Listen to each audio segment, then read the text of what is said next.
When the first drop of the fake sky quote came, a lot of people were immediately curious. But actually, going back on it, you realize that Genshin's world is filled with fake skies. The Serena Teapot, Floor 12 of the Abyss, and Kanemiya Underground has an entire sun and moon cycle, and even domains. The concept of the fake sky doesn't really seem all that perplexing, but today I want to investigate what really is behind the fake sky and what its purpose might be. And also, today, I'm proposing that the caricature of Celestia we see in the sky isn't the real Celestia. But before we begin, thank you to Opera GX for sponsoring this video. Opera GX is the first ever browser built specifically for gamers. This is my main browser, and from personal experience, God bless their animated wallpapers and their forced dark mode. They have really nice CPU and RAM control as well, and a free ad blocker, and some other cool stuff. But we're not talking about that today, no. Instead, we're going by some usual roadblocks when it comes to switching browsers. Well, Opera GX has made the process of moving nice and easy. But let's just say that you have some problems, like, if I move to Opera GX, I won't have my Chrome extensions. Nope, Opera has the Google Chrome web store where you can install Chrome extensions, and something I personally use to get the dark mode Google Docs add-on. Comment if you're interested. I'll have to add all of my bookmarks again, and I don't have time. Actually, you don't need to. Assuming you do have a search history, you can import all of your bookmarks, history, and cookies by going through the synchronization tab and importing bookmarks and cookies from there. They can all be accessed in the browser settings. I have everything I need for work on Chrome. You can create different work profiles, each with their separate stash of tabs, so you can keep track of what you're currently working on. I mean, if you want, you can just use Opera GX for your leisurely time and disconnect, but if you're brave enough to have Kazuha fan art and your school right next to each other, I'm not stopping you. But anyway, Opera GX has you covered for a smooth transition, so click the link down below and download Opera GX and chill. Anyway, thank you for Opera GX for sponsoring this video, and God bless you for your forced dark mode. Disclaimer: none of these information are indicative of the final product, and this is all just theory. Before we get to Celestia, let's first theorize on what is the fake sky. Our first ever hint that Tevat's sky isn't real is from the 1.1 event where Skymush reveals the stars in the sky are a gigantic hoax. Interestingly enough, Mona doesn't completely reject the notion either, and given her background in astrology, she says an important detail that supports Skymush's claim. He seemed genuinely shaken, though. I don't think he was lying. I was always taught to talk about the false sky during astrological readings. Could there be more to such phrases than I have been led to believe? The stars in the sky being fake means that the day and night cycle are artificial. This wouldn't be the first time we saw this though, and Kanemiya's Dainichi Mikoshi and the Serena Teapot cycles are a good example of this. And additionally, even the opening cutscene of the game shows a day-night cycle inherently different from the game. The night and day cycle of the loading screen is slower than the cycle in-game, meaning that Aether Lumine's old world might be on a similar transition as our own. But while we get subtle ideas that the sky is fake, we don't have any real conclusive evidence about what it could be. The closest we have in hinting about the sky is in the book Before Sun and Moon, which talks about the primordial one using the eggshell it was birthed from to separate the universe and the microcosm of the world. It's possible that this is the fake sky we see surrounding the planet. But we might be able to make some inferences. I believe that the fake sky is a physical barrier that stops interstellar travel unless you have magical means of bypassing it.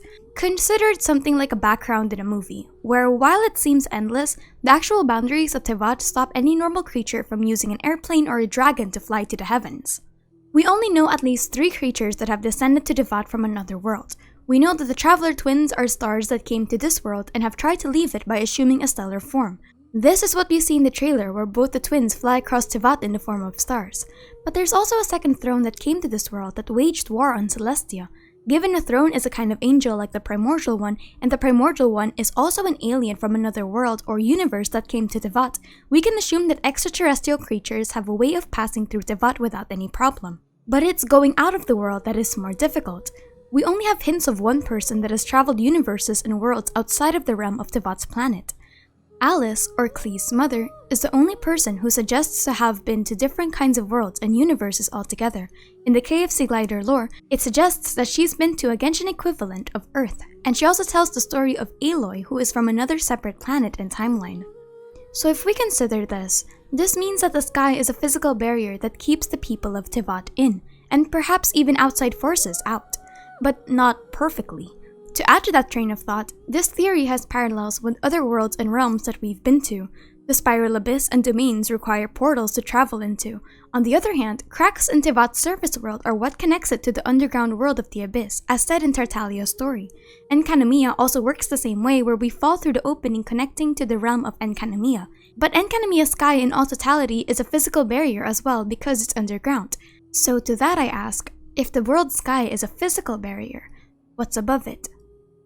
Regardless of the sky being a physical barrier or not, it's more important to consider what are the things beyond the fake sky. I speculate several answers to this. First is that beyond the fake sky are the constellations. These are the constellations astrologers read.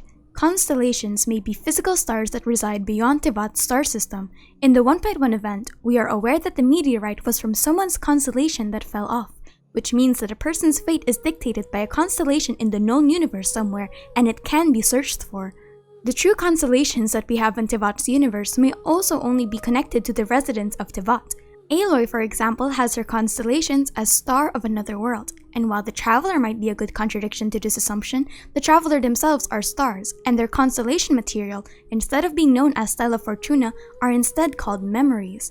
Memories that bear the symbol of the Primogem. The Primogem are known as primordial crystalline gems that are beyond the mundane world, shined with the condensed hopes and dreams of universes that once were, connecting them further with the traveler's past. But the second thing that might be beyond the fake sky are the real moons. In Genshin, we have several depictions of moons, each with varying levels of closeness to Tevat. The Spiral Abyss has its own moon, and we see one depicted in Lumine's trailer as she witnessed the cataclysm. This might just be one moon, but then we have the moon in Tevat's star system. On a side note, I think it's interesting that Conria is considered an underground world, but the Spiral Abyss and the cataclysm hint that the moon is massive in this shot. Makes you think, huh? To follow that the moon is also fake, we have a mural in Surumi Island that speaks of the moon's fake light. Trivia et notae estis luminibus lunae, which when you put in Google Translate says something along the lines of the bastard moon or the fake light. I can't really say for certain though because I don't have any idea how to speak Latin. But to add to that, the multiple moons concept is furthered by an old Liyuan legend called the Moonlit Bamboo Forest. Long ago, 3 bright moons once hung high in the night sky.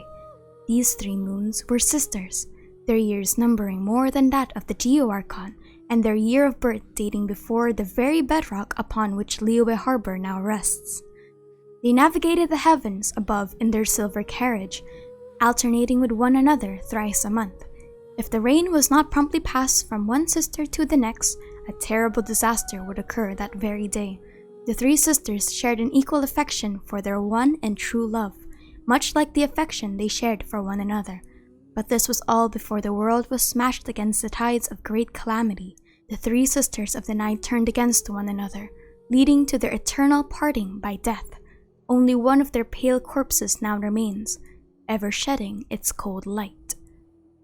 If this story is true, and there does exist one true moon amidst all of this, I don't doubt it's behind the fake sky as the real astrological body that dictates the time passage in Tevat. But the third one that I propose is beyond the fake sky, is the existence of the realm of the gods. Here's something interesting that I did for this video. I made an EU account and tried to get some footage of the Dvalin boss fight, and I realized that in the fight, we're very high up, but the sky looks empty, as opposed to what we see in the opening cutscene and the loading screen. It begs the question of, how high up are we? And if Dvalin can reach this height, can he theoretically make the trip all the way to Celestia? Because Celestia doesn't look that high up either. In the opening cutscenes, we see bits and pieces of marble pillars suspended in the sky. These are white platforms and structures scattered all about. If you've ever done the Skyfrost Nail quest, you'll see marble structures also surround the Skyfrost Nail when it ascends, mirroring the opening cutscene. So the question is, what is this mysterious area in the sky? Well, it's possible that this is a true representation of the realm of the gods, the area above the fake sky that the travelers were trespassing into when they first entered and they tried to first leave. I propose that it's virtually impossible for mortals and even immortals to simply enter Celestia because that island in the sky isn't the complete form of Celestia. This is where I propose that the island could be something like a domain door that connects to the ethereal aspect of Celestia from beyond the clouds. The fake sky, on the other hand, was made to obscure the view of mortals from seeing the completeness of Celestia and the constellations. Let's dissect that. From what we currently know, Celestia is often referred to as the Garden of the Gods. A land of greenery with bodies of water. When we see it in the manga, however, we get a more interesting kind of view. The inner sanctum of Celestia looks more foreboding than what you would assume is supposed to be a realm of ascension. The final goal for human ascension isn't supposed to look like a coliseum, or even worse, a prison. But going back to this theory, when asked, Venti says this. Celestia. I'm not sure even I could fly that far. In any case, the water there tastes foul, and the fruit is bland. You know what that means. No cider! In that case, I wouldn't go there even if I was invited. Venti is by no means the best source of information given that he has no reason to be truthful to the traveler. It's also possible that Venti is just referring to himself here, which means he's not considering asking Devalin to take him to Celestia in the first place. Maybe Venti just doesn't have the initial energy to get there either. But given Celestia stands as a strict and foreboding entity, I think the second part of Venti's quote is what connects it further. Maybe access to the real Celestia isn't allowed without discreet invitation. Maybe you need a kind of connection with Celestia to begin with to establish divinity. Perhaps this is the true purpose of bringing all the 7 Gnosis together, establishing a doorway to divinity by connecting the Archon's strongest means of resonance with Celestia. Even Dainsleif hints that the Gnosis are the doorway to divinity in his cutscene. But speaking of Gnosis, this actually connects well with Gnosticism. Genshin's Archon system is based well in Gnosticism, so we can draw parallels from there. What I'm interested in is the concept of the material world and the fake god. According to Gnosticism, the physical world of which humanity resides in is considered flawed, but metaphorically above that flawed physical world is a region of light, occupied by spiritual beings such as Aeons and Archons. Plemora is what that metaphorically above region is. In Genshin, however, Plemora in this case might not be metaphorically above the physical world, but instead spatially, a realm of the gods that exists in a separate dimension above humanity. It is in this realm that the Primordial One and the other demon gods reside in, or even the Sustainer herself and the other shades. Maybe even the real stars and constellations reside there, protected or at least sealed separately from humanity through the fake sky. By using the fake sky, humanity doesn't question the existence of the gods. If humanity can see the island, they will believe that the gods are real, but that island gives humanity a false sense of power. If the island is visible, surely humanity would feel like gods are equal to them. If the gods only resided in an island, humanity could lull themselves into a false sense of security, thinking that entering the garden of the gods is easy. I mean, that's exactly what happened in the Prayers artifact set. Humanity grew arrogant and tried to enter the garden of the gods. But to end this all off, here's something interesting. When Scaramouche talks about the fake sky, the traveler doesn't say anything about it, even when Mona already begins talking. While the traveler is voiceless to us players, they are very vocal in universe, so I wonder if them not reacting to that means that they already knew and just didn't want to give anything away to a Fatui Harbinger. I mean, they must have known if they came from a different planet, right? They themselves are stars. The skies here are full of stars, but they aren't the same as the ones back home. I wonder if the fates of people from Tevat are also related to their constellations. But yes, that's all for today. What do you think is beyond the fake sky? What's even up there, or is there nothing at all? But nevertheless, thank you to Upper GX for sponsoring this video. My name is Aster, and thank you for chilling with me.